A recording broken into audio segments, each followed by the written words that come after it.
حضرت عثمان حیری رحمت اللہ علیہ مکتب جا رہے ہے اور آپ دے نال آپ دے 4 غلام آئے.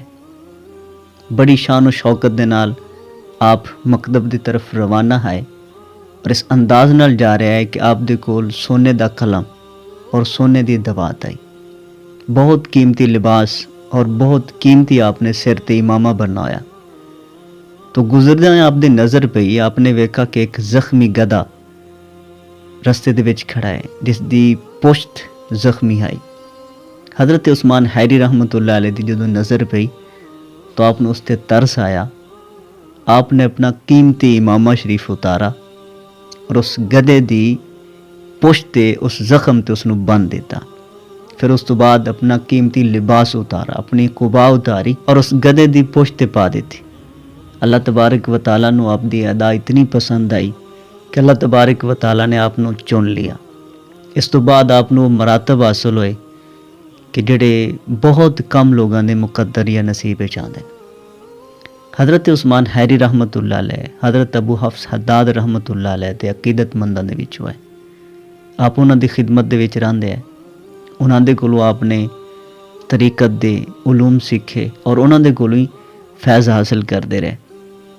کچھ عرصے تو بعد حضرت ابو حفص حداد رحمت اللہ علیہ نے انہاں نو اپنے تو جدا کر دیتا اور حکم دیتا کہ تساں میری مجلس دے وچ نہیں بیٹھنا.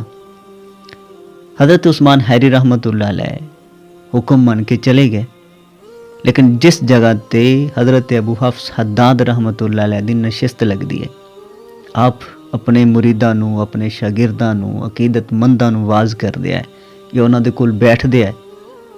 اس دے سامنے حضرت عثمان حیری رحمت اللہ علیہ نے دیوار دے وچ ایک سوراخ بنا لیا جس دے وچوں چھپ چھپ کے حضرت ابو حفص حداد رحمت اللہ علیہ نو ویکھتے رہندے. حضرت ابو حفص حداد رحمت اللہ علیہ نو جدو اس چیز دا علم ہویا تو آپ نے غلام نو بھیجا، فرمایا کہ جا اس نو بلا کے لیاؤ. حضرت عثمان حیری نو بلایا گیا.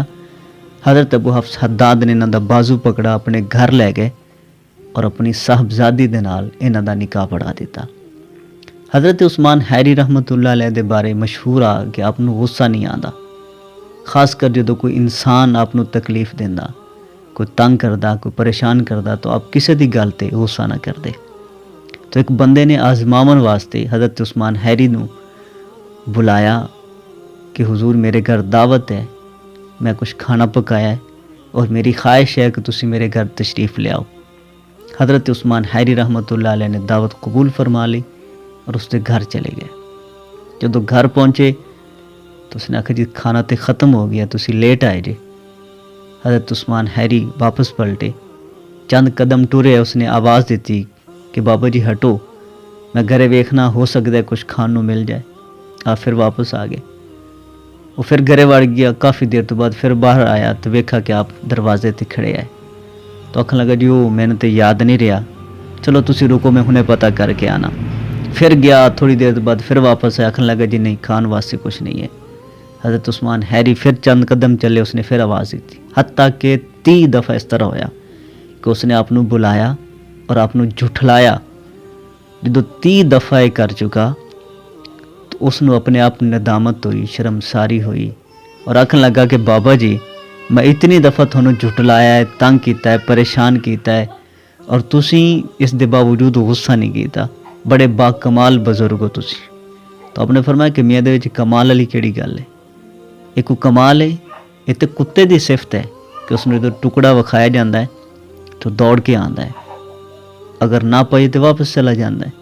تو حضرت عثمان حیری رحمت اللہ علیہ ایسے برگزیدہ بزرگ ہوئے نے. اپنے مریداں دے نال بازار دے وچوں گزر رہا ہے تو اتو کسے نے آپ دے سر مبارک تے کوڑا سٹا، راکھ سٹی، گند سٹا.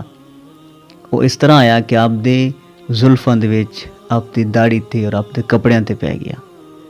مریدین نو اور جو شاگرد نال ہے انہوں نے بڑا غصہ آیا اور غصے دے نال پیچو تاب کھون لگ پیا. آپ نے انہوں نے منع فرما دیتا.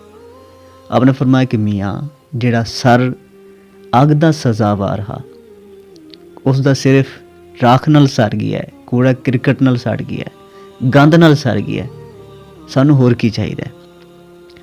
تو آپ اتنے زیادہ عاجز آئے. حضرت عثمان حیری رحمت اللہ علیہ اللہ تبارک و تعالیٰ نے اتنی زیادہ ਆਜਜ਼ੀ ਨਸੀਬ ਫਰਮਾਈ ਹੈ। ਹਜ਼ਰਤ ਉਸਮਾਨ